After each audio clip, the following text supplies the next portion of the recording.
आदाब, नमस्कार। आप देख रहे हैं INN चैनल। मैं हूं शेख अहमद अली। इस न्यूज बुलेटिन में आइए नजर डालते हैं दिन भर की बड़ी खबरों पर।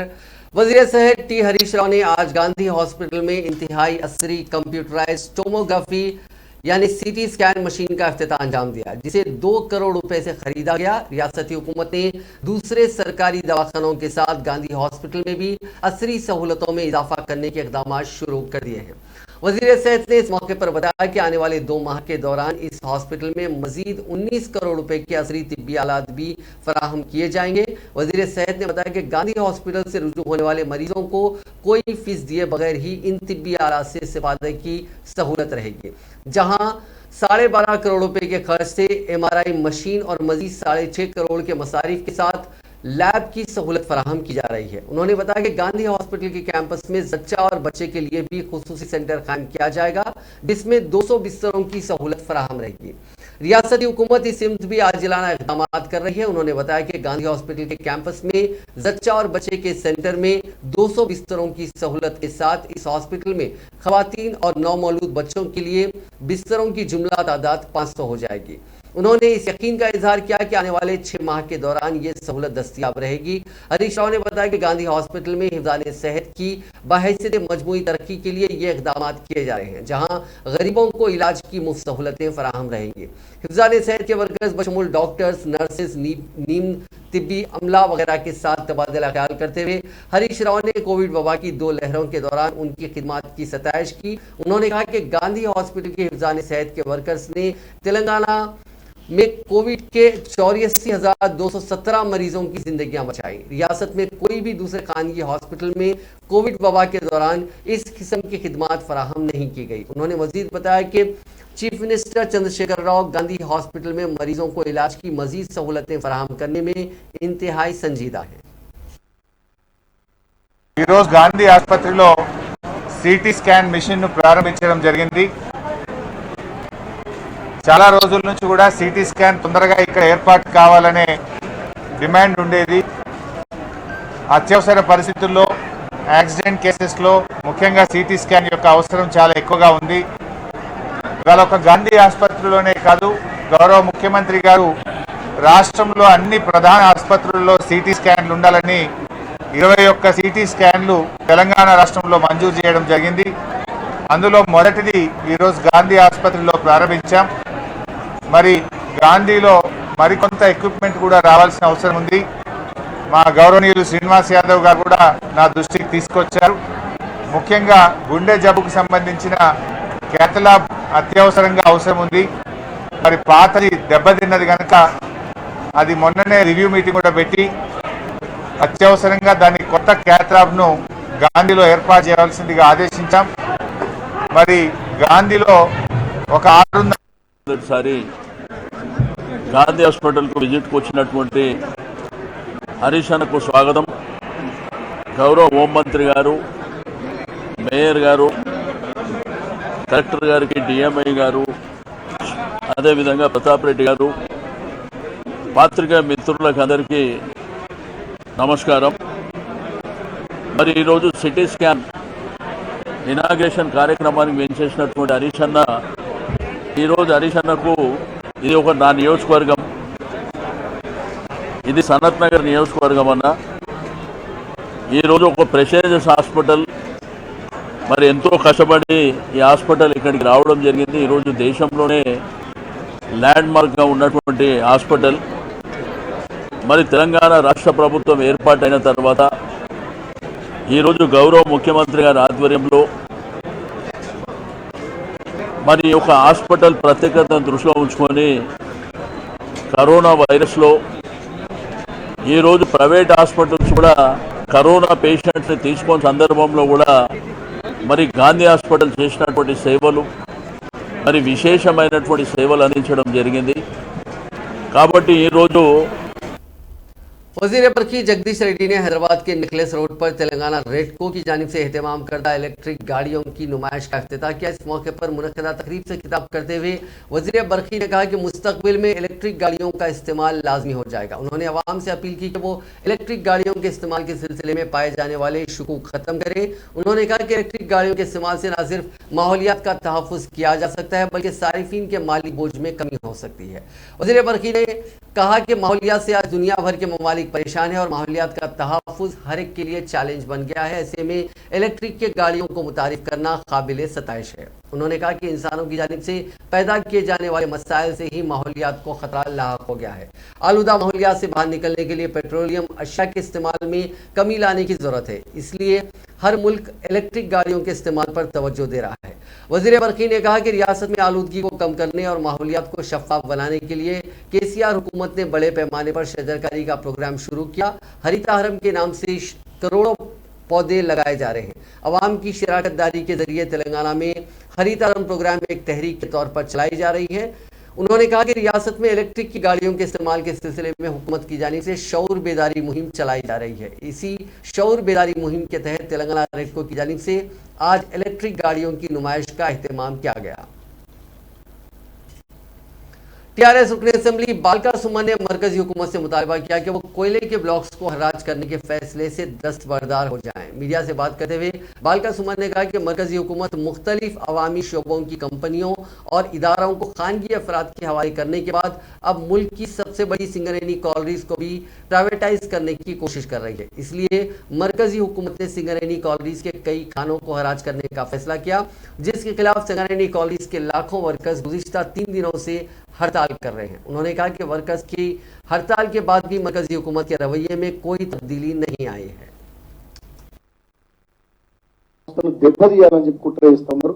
ఆ కుట్రలో భాగంగానే ఒక 4 బొగ్గు బ్లాక్లను వేలం వేయాలని చెప్పి నిర్ణయించి దానికి తగ్గట్టుగా వాళ్ళు ప్రయత్నాలు కొనసాగిస్తున్నటువంటి తీరు ఇవాళ యావత్ సింగరేణి కార్మిక లోకం వాళ్ళు పోరాటం చేస్తా ఉన్నారు। దీనికి వ్యతిరేకంగా 72 గంటల పాటు సమ్మెకు మా తెలంగాణ బొగ్గు కార్మిక సంఘం ఇతర కొన్ని సంఘాలను కలుపుకొని పిలుపునిచ్చింది। మొన్న నిన్న ఈ రోజు సమ్మె నడుస్తా ఉంది। మేము కూడా కోల్బెల్ట్ ఏరియా ప్రజాప్రతినిధులు సింగరేణి ప్రాంతంలో ప్రాతినిధ్యం వహిస్తున్నటువంటి ప్రజాప్రతినిధులం నిన్న వివిధ ప్రాంతాల్లో స్వయంగా మా మంత్రి కొప్పులీశ్వర్ గారితో సహా మా ఎంపీలు ఎమ్మెల్యేలు అందరం కూడా కార్మికులకు సంఘీభావంగా నిన్న సమ్మెలో కూడా మేము పాల్గొన్నాం। నేను స్వయంగా KK1 మైన్ దగ్గర మందమరిలో నేను కూడా నిన్న కార్మికులతో పాటు ఈ సమ్మెకు మద్దతుగా కేంద్ర ప్రభుత్వ సింగరేణి సంస్థ కార్మికుల వ్యతిరేక విధానానికి వ్యతిరేకంగా మేము కూడా నిన్న ధర్నాలో సమ్మెలో పాల్గొనడం కూడా జరిగింది। వాస్తవానికి నిజంగా సింగరేణికి తప్పనిసరి పరిస్థితుల్లో కేంద్రం ఇట్లా చేస్తుందా, కసిగట్టి ఇట్లా చేస్తుందంటే ఒక్క ఉదాహరణ నేను మీకు చెప్తా। దాన్ని బట్టి సింగరేణి మీద ఏ రకంగా కేంద్రం కక్ష పెంచుకుని ఏ రకమైన పనిచేస్తుందో మీరు అర్థం చేసుకోవచ్చు। మీడియా ద్వారా నేను తెలంగాణ సమాజాన్ని కూడా ప్రజల్ని కూడా ఆలోచించమని కోరుతా ఉన్నా। 2015లో కేంద్ర ప్రభుత్వం ఒక చట్టం తీసుకొచ్చింది। దీని ప్రకారం ఇప్పటిదాకా దేశంలోని బొగ్గు బ్లాక్లకు సంబంధించి 13 సార్లు వేలం పాటలు నిర్వహించి TRS की रुकन काउंसिल के कविता ने कहा कि शहर हैदराबाद के चारों तरफ IT कंपनीज तेजी के साथ फैल रही हैं। उन्होंने आज उपल में ओबॉक्स IT पार्क में सॉलिग्राम and tech smart IT company के नए दफ्तर का इफ्तिताह किया। इस मौके पर रुकन असेंबली उपल B सुभाष रेड्डी और दूसरे मौजूद थे। बादजा इफ्तिताही तकरीब से खिताब करते हुए कविता ने कहा कि IT के शोबे को हैदराबाद के चारों तरफ वुसअत देने के मकसद के तहत रियासती हुकूमत ने लुक ईस्ट पॉलिसी को मुतारिफ किया। इसी पॉलिसी के तहत उपल कॉरिडोर में कई IT की सनतों को कायम करने की इजाज़त दी गई। कविता ने कहा कि तेलंगाना की तश्कील से कबल हैदराबाद में IT सिर्फ हाईटेक सिटी के हद तक महदूद होकर रह गई थी, लेकिन रियासत की तश्कील के बाद KCR हुकूमत ने शहर के कई इलाकों में IT की सरगर्मियों को वुसअत देने के लिए मुल्क को बैरून मुल्क IT कंपनियों को अपने यूनिट्स और दफातर के क़याम की इजाज़त दी। నగరంలో అదేవిధంగా తెలంగాణ రాష్ట్రంలో IT పరిశ్రమ అభివృద్ధి చెందాలనే సంకల్పంతో తెలంగాణ ప్రభుత్వం హైదరాబాద్ ఈస్ట్ అనే పాలసీ తీసుకొని ఉప్పల్ కారిడార్ అంతా కూడా IT పరిశ్రమ కోసం అభివృద్ధి చెందాలని అనేక కార్యక్రమాలు చేస్తూ ఉన్నారు। అందులో భాగంగానే మనం ఇక్కడ చూస్తూ ఉన్నాం, అది గవర్నమెంట్ ITCs అయినా కూడా ప్రైవేట్ వాళ్ళు కట్టినటువంటి IT సెంటర్స్ అయినా కూడా కంప్లీట్ గా ఇవాళ ఫిల్ అయ్యి హైదరాబాద్ నగరం భారతదేశంలోనే IT పరిశ్రమలో నంబర్ 1 గా నిలవడానికి మరి తయారవుతున్నటువంటి సందర్భం। तेलंगाना कांग्रेस के सदर व रुकने पार्लियामेंट मल्काजगिरी रेवंत रेड्डी ने इल्जाम लगाया कि तेलंगाना के शहीदों की याद में तामीर किए जाने वाले यादगार शहीदान के कामों में बड़े पैमाने पर धांधलियां हो रही हैं। उन्होंने कहा कि यादगार शहीदान की तामीर 60 करोड़ से शुरू की गई थी।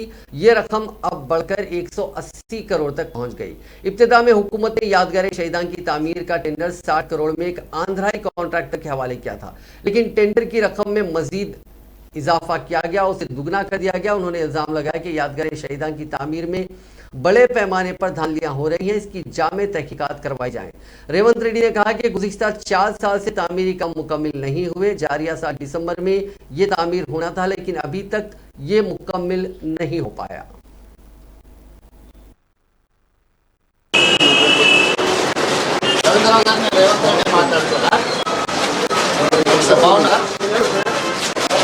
నేను ఇప్పుడు ఇక్కడికి తెలంగాణ మార్చేసి ఉంది కదా కన్స్ట్రక్షన్ రీకన్స్ట్రక్షన్ ఇది నేను ఇది చూడడానికి వచ్చిన చెప్పనని చెప్తాను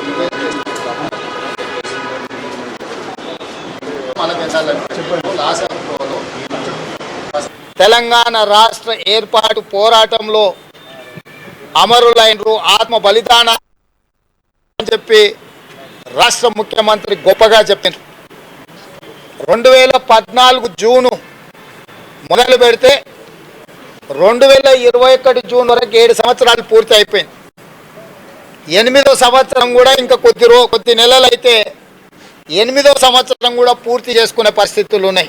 हासिल करने में करीब 1200 तेलंगाना हासिल करने में करीब 1200 बच्चे जो है सो खुदकुशी किए हैं और उनके वजह से जो है सो तेलंगाना हम लोग हासिल किए हैं. तेलंगाना आने के बाद में ये हमारी जिम्मेदारी होती है, कोई हुकूमत हो या अपोजिशन पार्टीज में जो भी हो, उनका जिम्मेदारी ये होती है, ख़ास तौर से हुकूमत में जो लोग हैं उनका यादगार में, उनकी याद में जो है सो एक मार्टियर्स का जो स्तूप बनाने का था उसमें जो है सो 2014 से लेकर के जो है सो आज तक डिले करते आ रहे हैं. उन लोग 2014 में टीआरएस पार्टी ने वादा किया था कि जिन लोग मर गए उन लोगों को 10 लाख रुपए का मुनाफा पैसे देंगे, साथ ही साथ में 2 एकड़ का ज़मीन देंगे, 3 एकड़ का ज़मीन देंगे, साथ में 2 डबल बेडरूम हाउस देंगे और एक गवर्नमेंट नौकरी देते बोल के वादा किया था. जब 1200 बच्चे मर गए मगर ये गवर्नमेंट जो है सो सिर्फ 400-500 लोगों को भी पैसे नहीं दिए.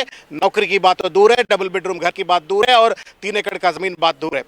ये जो बिल्डिंग आप अभी देख रहे हैं ये जो है सो 2017 में इसका जो है सो एस्टिमेट्स लाते हुए जो है सो उनको 80 करोड़ रुपए होता बोल के जो है सो उन लोग एस्टिमेट्स लाए. टेंडर बुलाए 7 करोड़ का, 63 करोड़ का जो है सो टेंडर बुलाए. अब देख सकते हैं ये कंस्ट्रक्शन कंप्लीट ही नहीं हुआ, आधा भी ख़त्म नहीं हुआ, मगर उसका जो है सो आज रिवाइज एस्टिमेट जो है सो 180 करोड़ तक चले गया. हम ये पूछना चाहते हैं, जब आप प्लानिंग किए हैं, जब आप एस्टिमेट्स किए हैं, जब वो 80 करोड़ कैसे होता, टेंडर बुलाए जब 60 करोड़ ही कैसे होता, अब जो है सो आधा भी खत्म नहीं हुआ उसको जो है सो 180 करोड़ रुपए जो है सो रिवाइज एस्टिमेट्स कैसे होता. इसका मतलब है ये बहुत बड़ा घोटाला है. आखिर जिन लोग खुदकुशी किए हैं, अमरवीर है, उनके नाम पर भी आज पैसा बनाने के चक्कर में आज हुकूमत काम कर रहे हैं. इसको एक्सपोज करने के लिए आज रेवंत रेड्डी साहब हमारे पीसीसी अध्यक्ष उनके सदारत में जो है सो हम यहाँ पे आए हैं और पूरे मीडिया के माध्यम से जो है सो पूरे लोगों को बता रहे हैं. हमारी डिमांड यही है, खप खत्म कर रहे हैं और आप 1200 लोगों को रिकॉग्नाइज करेंगे या 500 लोगों को रिकॉग्नाइज करेंगे. 1969 में भी करीब 400 लोग मर गए, उन लोगों को कौन देखभाल करना. ये सब मुद्दे को आगे लाते हुए पूरे तेलंगाना समाज आज अमरवीर के उनके ऊपर जो है सो जो सियासत चल रही है, जो लूट चल रही है, उसको समझना बहुत. टीपीसीसी सदर ए रेवंत रेड्डी ने हफ्ते को वादा किया कि अगर कांग्रेस पार्टी अगले इंतखाबात में इख्तियार में आती है तो दलित ईसाइयों को दर्जे फेरी जातों में शामिल किया जाएगा. हफ्ते को गांधी भवन में क्रिसमस की तकरीबा से मुतालिक एक प्रोग्राम से खिताब करते हुए रेवंत रेड्डी ने मुल्क में क्रिश्चियन मिशनरीज की तरफ से मियारी तालीम और सेहत यानी क्वालिटी मेडिकेयर की खिदमात फराहम करने की तारीफ की. उन्होंने कहा कि कांग्रेस पार्टी मुल्क में फिरका वाराना हम आहंगी और इत्तेहाद को बरकरार रखने के लिए सख्त मेहनत कर रही है. उन्होंने कहा कि कांग्रेस पार्टी तनू में इत्तेहाद पर यकीन रखती है और इख्तिदार में रहते हुए उसने समाज के तमाम तबकात को तरक्की के यकसा मौके फराहम करने के इक़दाम किए हैं. रेवंत रेड्डी ने याद किया कि साबिक़ वज़ीर आज़म इंदिरा गांधी ने समाज के तमाम तबकात की ज़रूरियात को पूरा करने के इरादे से गरीबी हटाओ का नारा दिया था. उन्होंने कहा कि एआईसीसी सदर सोनिया गांधी मुल्क में तमाम शहरियों के मफादात के तहफ़्फ़ुज़ के लिए भरपूर कोशिश कर रही हैं। उन्होंने कहा कि सोनिया गांधी, जिन्होंने अपनी सास इंदिरा गांधी और फिर अपने शौहर राजीव गांधी को अलमनाक वाक़यात में खो दिया, जिंदगी की कदर जानती हैं। इसी वजह से उन्होंने तेलंगाना को रियासत का दर्जा दिया, क्योंकि वो नौजवानों और तुलबा को खुदकशी करने से रोकना चाहती थी। रेवंत रेड्डी ने यकीन दिलाया कि कांग्रेस पार्टी मुसलमानों, ईसाइयों और दीगर अक़लियतों को पार्टी और हुकूमत दोनों में नुमाया ओहदे देगी। सीनियर कायदीन बशमूल साबिक पीसीसी सदर उत्तम कुमार रेड्डी, कारगुजार सदर डॉक्टर जे गीता रेड्डी, एमएलसी टी जीवन रेड्डी, साबिक वजीर मोहम्मद अली शब्बीर, साबिक एमपी पुन्नम प्रभाकर, एआईसीसी के तर्जुमान डॉक्टर दासरजू श्रावण, यूथ कांग्रेस के कौमी general secretary Anil Kumar Yadav, AICC के अक़लियती महकमे के शरीक को कन्वीनर अनिल थॉमस और दीगर कायदीन ने इस प्रोग्राम में शिरकत की। ముడుపు చెల్లిస్తామని మొక్కుకుంటాం. మన ఆకాంక్ష నెరవేరిన తర్వాత మనం వెళ్ళి ముడుపు చెల్లిస్తాం. సమాజం అంతా శ్రీమతి సోనియా గాంధీ గారికి కృతజ్ఞత ఉండాల్సిన సందర్భం వచ్చింది మిత్రులారా. 60 సంవత్సరాలలో ఎవరున్నా ఈ తెలంగాణ రాష్ట్రం ఏర్పడలే. శ్రీమతి సోనియా గాంధీ గారు ఒక తల్లిగా బిడ్డల త్యాగాలు తెలిసి రాష్ట్రాన్ని ఏర్పాటు చేసినప్పుడు కృతజ్ఞత చూపించాల్సిన బాధ్యత తెలంగాణ బిడ్డలుగా మన మీద ఉన్నది. కాబట్టి మిత్రులారా, ఆ ప్రభు ఆశీర్వాదంతో कांग्रेस पार्टी ने डेवलप किया, अब जो पार्टी आ रही है ये हमने नहीं किया है. देशी ओपन చేస్తే దేశ చరిత్ర చూస్తూ ఉంటే ఆర్ఎస్ఎస్ కొట్టి చూడండి. ఏ ఒక్క ఆర్ఎస్ఎస్ నాయకుడు, ఇప్పుడున్న భారతీయ జనతా పార్టీలో ఏ ఒక్క నాయకుడు ఆయనే ఒక్క బొట్టు రక్తం కూడా ఈ దేశ స్వతంత్రానికి ఇవ్వలేదు. ఇచ్చింది అంతా వేరే వాళ్ళు, ఈ సమాజంలో వాళ్ళు కాలేదు. కానీ ఇలా మన అందరికీ చెప్తున్నారు, आप देश का सर्टिफिकेट बताओ कि आप देश के हैं नहीं. क्रिश्चियन भाइयों से पूछ रहे, मुस्लिम भाइयों से पूछ रहे, सिख भाइयों से पूछ रहे, మనం అడుగుతున్నారు. మనం దేశాన్ని గురించి ఎన్ని త్యాగాలు చేసినారు, మన త్యాగ పురుషులకే అడుగుతున్నారు. కాబట్టి మిత్రులారా, మన మధ్యప్రదేశ్లో ఒక క్రిస్టియన్ స్కూల్ మీద దాడి చేసి అన్యాయంగా అక్కడ పిల్లలకు కానీ అక్కడ క్రిస్టియన్ సోదరులకు చేస్తున్నారు. బాంబు లించింగ్ జరుగుతూ ఉన్నది. దాని మీద కాంగ్రెస్ పార్టీ ఉన్నంత దినాలు మనం అమన్ శాంతికి సాథే మళ్ళీ మీరందరూ ప్రార్థించాలని ఫాదర్స్ తో రెవెన్యూ అప్పీల్ చేస్తున్నాను. మళ్ళీ కాంగ్రెస్ పార్టీ దేశంకు రావాలా, అన్ని మతాలకు అన్ని కులాలకు స్వచ్ఛ ఉండాలా. आर्टिकल 14-15 प्रकारंगा हम इस देश के अंदर सब बराबर नागरिक है, हम सबको मजहबी है और मजहब भी आजाद मजहब है. जो चाहे वो मजहब के साथ रह सकता है, जो चाहे वो खाना खा सकता है. దాని విషయంలో కూడా మీరు ప్రార్థన చేయాలని మా ఫాదర్లకు, మా రెవరెంట్ లెవెల్ అందరినీ కూడా అపీల్ చేస్తూ మరొకసారి క్రిస్మస్ శుభాకాంక్షలు తెలియజేస్తూ సెలవు చేస్తూ మా మిత్రులు ఇక్కడ ఉన్న వాళ్ళకందరినీ కూడా एक दफा आप सबको मुबारकबाद. जय हिंद, जय कांग्रेस.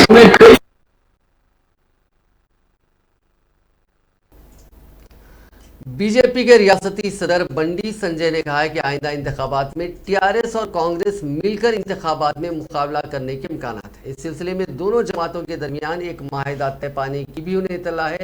बंडी संजय ने चंद्रशेखर राव हुकूमत को तनकीद का निशाना बनाते हुए कहा कि रियासत में शराब को आम किया जा रहा है. शराब की फरोख्त के जरिए 50,000 करोड़ की आमदनी हासिल करने का निशाना मुकर्रर किया गया है. इसी मकसद के तहत रियासत के हर मकाम को शराब की दुकान खोलने की वहाँ इजाज़त दी जा रही है. उन्होंने कहा कि धान की खरीदारी के मसले पर चीफ मिनिस्टर और रियासती वज़रा गलत बयान दे रहे हैं. मरकजी वजीर पीयूष गोयल ने ये नहीं कहा था कि मौसम बरसात में पैदा की गई धान की खरीदारी नहीं की जाएगी, लेकिन चीफ मिनिस्टर और रियासती वज़रा पीयूष गोयल से मंसूब करते हुए गलत बयान जारी कर रहे हैं. हुकूमत आंध्र प्रदेश ने तमिलनाडु के हेलीकॉप्टर हादसे में हलाक लॉन्स नायक साई तेजा के अफराद खानदान के लिए 50 लाख रुपए की एक्सग्रेशिया का ऐलान किया. 8 दिसंबर को तमिलनाडु के कुन्नूर में रोनमा इस हादसे में लॉन्स नायक की मौत हो गई थी, जो chief of defence staff general Bipin Rawat के साथ सफर कर रहे थे. सरकारी जराये ने बताया कि chief minister Y Jaganmohan Reddy ने एक्सग्रेशिया को मंजूरी दे दी है और बहुत जल्द साई तेजा के अफराद खानदान को रियासती हुकूमत की जानिब से ये चेक हवाले किया जाएगा. वजीर पंचायत राज व दही तरक्की पी रामचंद्र रेड्डी ने बताया कि ये इंतहाई अफसोस की बात है कि हेलीकॉप्टर हादसे में चीफ ऑफ डिफेंस स्टाफ के साथ हमारी रियासत का एक फौजी जवान भी हलाक हो गया, जिन्होंने कम उम्र में बहुत ही तरक्की कर ली थी और उन्हें बिपिन रावत की शख्सी सिक्योरिटी में शामिल किया गया था। जराये ने बताया कि इस हादसे में हेलीकॉप्टर में सवार तमाम अफराद की नाशें नाकाबिले शिनाख्त हो गई हैं, ताहम DNA टेस्ट की मदद से साई तेजा की नाश की शिनाख्त की गई, जिनकी आखिरी रसूमात इतवार यानी 12 दिसंबर को जिले चित्तौड़ में अंजाम दी जाएंगी। गवर्नर हरियाणा बंडारू दत्तात्रेय ने चीफ एडिटर रहनुमाए दक्कन सैयद विखारुद्दीन साहब के साने इर्तिहाल पर गहरे दुख का इजहार करते हुए कहा कि उनकी शख्सियत बुलंद मियार की थी, वो छोटों पर शफकत किया करते थे। उर्दू सहाफत को बामे उरूज पर पहुंचाने के अलावा हैदराबाद की सरजमीन से फलस्तीनियों की आवाज़ को बुलंद करते हुए अपने हिंदुस्तानी होने का हक अदा किया। मरहूम के भांजे सैयद अहमद अमीर खान से मरहूम के क़यामगाह पर इज़हार ताज़ियत के बाद INN चैनल से बात करते हुए दत्तात्रेय ने कहा कि सैयद विखारुद्दीन एक मुखलिस और हमदर्द तरीन शख्सियत का नाम था।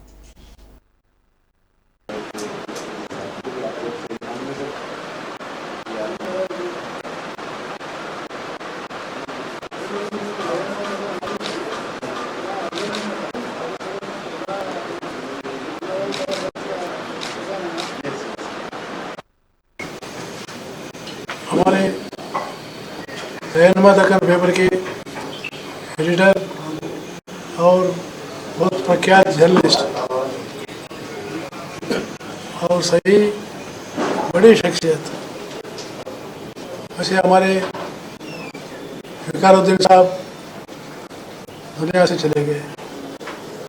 उन्होंने इंडो अरब के देशों से भारत को बहुत बड़ा मजबूत किया है और फ़लस्तीन के लिबरेशन के बारे में भी बहुत बड़े बड़े शख्सियत को यहाँ बुलाकर उन्होंने काम किया है और अपने भारत के लिए भारत में अपना इन्वेस्टमेंट ज़्यादा लगाकर और अपने देश की संपत्ति को बढ़ाने के लिए भी विखारुद्दीन साहब हमेशा कोशिश करते थे और वो सही मायने में सेकुलर आदमी है। वो कभी एक मज़हब का इसमें नहीं रहते थे, सभी मज़हबों को बहुत ही जो है दिल से प्यार करते थे। मेरे को करीब करीब 45 साल उनसे बहुत बड़ा अच्छा संबंध रहा, बहुत प्यार से भाई के जैसा मेरे से, छोटे भाई के जैसा मेरे से बात करते थे। उनका कभी कभी मैं जब मिलता था बहुत प्यार से बोलते थे। वैसे जो है समाज के लिए कमिटेड आदमी और अच्छे प्रजातंत्रवादी और अच्छे सेकुलर आदमी विखारुद्दीन साहब हमारे बीच में नहीं रहे, लेकिन मुझे विश्वास है कि उनका जो विरासत है उनका अहमद अमीर साहब भी उसको कायम रखेंगे और मैं उनका जो मरण से जो है मैं उनको संताप प्रकट करता हूँ और वैसे ही मैं भगवान से प्रार्थना करता हूँ उनकी आत्मा को शांति दे। सियासत मिल्लत फंड की जानिब से आज बाद नमाज ज़ोहर मस्जिद दारुल-शिफा में 11 लावारिस लाशों की नमाज जनाजा अदा की गई। शेखुल जामे निज़ामिया मौलाना मुफ्ती खलील अहमद ने नमाज जनाजा पढ़ाई। खबरस्तान सिकंदराबाद में तदफीन अमल में लाई गई। जनाब जाहिद अली खान एडिटर सियासत ने बताया कि मिल्लत फंड की जानिब से 2003 से आज तक 5031 लावारिस लाशों की तदफीन अमल में लाई गई है। मैं उसका एहतमाम करूंगा। तो उस ज़माने से लेकर आज तक हर कमिश्नर पुलिस ने इस बात की कोशिश की है कि जहां पर भी लावारिस मैयत मिलती है उसकी इत्तला सियासत को दी जाती है और जाहिद हुसैन साहब हैं, उस्मान अल हाजरी हैं, ये जाकर वो नाशों को लेकर वो ये तदफीन का इंतज़ाम करते हैं। मुझे खुशी इस बात की है ऐसे हमदर्द कौम हमारे में पैदा हो तो ये काम बहुत मुश्किल नहीं है, ये काम बहुत आसान है। पैसों का तो कोई सवाल नहीं है। आज ये खड़े रहकर भी अगर इस बात की कोशिश करें तो आज भी ये 2 करोड़ रुपए जमा होने में कोई देर नहीं लगती। तो ये काम अगर हिंदुस्तान भर में शुरू होता है तो मुझे खुशी होगी कि ये हैदराबाद से शुरू होने वाला काम आज सारे हिंदुस्तान में फैला है। बहुत बहुत शुक्रिया आप सब।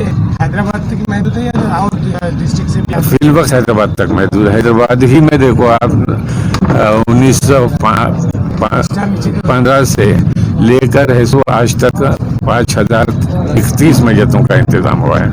तो आप समझ सकते हैं कि हिंदुस्तान भर में कितनी नाशें होंगी ऐसी। तो ऐसे काम होना चाहिए और मैं समझता हूँ कि ये पहला काम रियासत कर्नाटक में शुरू होने वाला है और वहाँ पर भी लोग इस बात के लिए तैयार हैं कि वो इसी तरह के इंतजाम करेंगे। तो मैं समझता हूँ कि ये काम सारे हिंदुस्तान में फैलेगा और बहुत अच्छी तरह फैलेगा। तो ये जो लावारिस मैयतें हैं उनको एक जगह मिल जाएगी, वरना ये हॉस्पिटल में सड़ी गली हालत में रहकर तब नाशें तबाह होने की बजाय एक अच्छा उनको मुकाम मिल जाता है तो उससे बढ़कर कोई खुशी की बात नहीं हो सकती। सिंगरेनी कॉलेज लिमिटेड के वर्कर्स की हड़ताल आज तीसरे रोज में दाखिल हो गई, जिसकी वजह से रियासत के 6 अजला में सिंगरेनी के जेरे जमीन और ओपन कास्ट की 45 कोयले की खानों में मुसलसिल तीसरे रोज भी कोयले की निकासी का अमल मुतासिर रहा। इसके अलावा रियासत के कई अजला बिलखुसूस कुत्तागुड़म आसिफाबाद में सिंगरेनी कॉलेज जेएसी की जानिब से धरने मुनज़्ज़म किए गए। वाज़ेह है कि रियासत के 4 कोयला ब्लॉक्स को हराज करने के मरकजी हुकूमत के फैसले के खिलाफ सिंगरेनी कॉलेज के वर्कर्स ने हड़ताल का फैसला किया था। तेलंगाना के सीनियर एडवोकेट पी निरूप का सुप्रीम कोर्ट के सीनियर एडवोकेट की हैसियत से तकर्रुर अमल में आया है। इस सिलसिले में सुप्रीम कोर्ट की फुल बेंच ने 8 दिसंबर को अहकामात जारी कर दिए हैं। बताया गया कि तेलंगाना रियासत से सुप्रीम कोर्ट के वकील की हैसियत से तकर्रुर होने वाले निरूप पहले वकील हैं। पी निरूप साबिक वजीर रामचंद्र रेड्डी के फर्जंद हैं। वो गुज़िश्ता 30 साल से सुप्रीम कोर्ट में बतौर एडवोकेट खिदमात अंजाम दे रहे हैं। उन्होंने मुल्क के मशहूर वकला सोली सोराबजी, FL नरीमन रोहिंगटन के अलावा पी चिदम्बरम और दीगर सीनियर वकला के साथ काम किया था। सिद्दीपेट जिले के एक प्राइमरी स्कूल के टीचर को नशे की हालत में स्कूल में आने और तुलबा को मारपीट करने पर मुअत्तल कर दिया गया। तफसीलात के मुताबिक जिले के दुब्बाग मंडल के पद्मना बोनीपल्ली प्राइमरी स्कूल के टीचर ए संजीवा रेड्डी गुज़िश्ता रोज शराब पीकर स्कूल पहुंचे और नशे की हालत में किसी मसले पर तुलबा से गाली गलौज करते हुए उन्हें बेदर्दी से मारा। बताया गया कि दूसरी और तीसरी जमात के 15 तुलबा को संजीवा रेड्डी ने छड़ी से काफी मारा पीटा, जिसके नतीजे में मासूम तुलबा के जिस्म पर जख्म आया। इस वाक़े की तुलबा ने अपने सरपरस्तों को इत्तला दी, जिस पर सरपरस्त मुतालिका स्कूल पहुंचकर हेडमास्टर से उसकी शिकायत की। इसके अलावा सरपरस्तों ने इस मसले को मकामी सरपंच से भी रुजू किया था। इसके बाद इस टीचर को मुअत्तल कर दिया गया। करीमनगर शहर में गैर इंसानी वाक़या पेश आया, जिसमें खातून ने सुलभ कॉम्प्लेक्स में बच्चे को जन्म देने के बाद मुर्दा बच्चे की नाश को उन्नी में लपेटकर वहां से फरार हो गई। यहाँ मौसूल होने वाली इतला के मुताबिक करीमनगर के रामनगर फिश मार्केट के सुलभ कॉम्प्लेक्स में यह वाक़या पेश आया, जहां मछली फरोख्त करने वाली एक खातून ने सुलभ कॉम्प्लेक्स में ज़रूरत से फारिग होने के लिए वो गई थी। इस दौरान उसने एक ओनी में नवमौलूद बच्चे की नाश पाई। इसकी इत्तला सुलभ कॉम्प्लेक्स के वॉचमैन ने पुलिस को दी और पुलिस ने नवमौलूद की नाश पोस्टमार्टम के लिए हॉस्पिटल रवाना कर दी। नजर डालते हैं कोरोना के आंकड़ों पर। पिछले 24 घंटों में रियासत भर में 35,978 अफराद के कोरोना के टेस्ट किए गए, जिसमें 188 मुस्बित पाए गए। इसी दौरान एक और फर्द की कोरोना से मौत हो गई। रियासत में अब भी 3,891 अफराद का कोरोना का इलाज जारी है।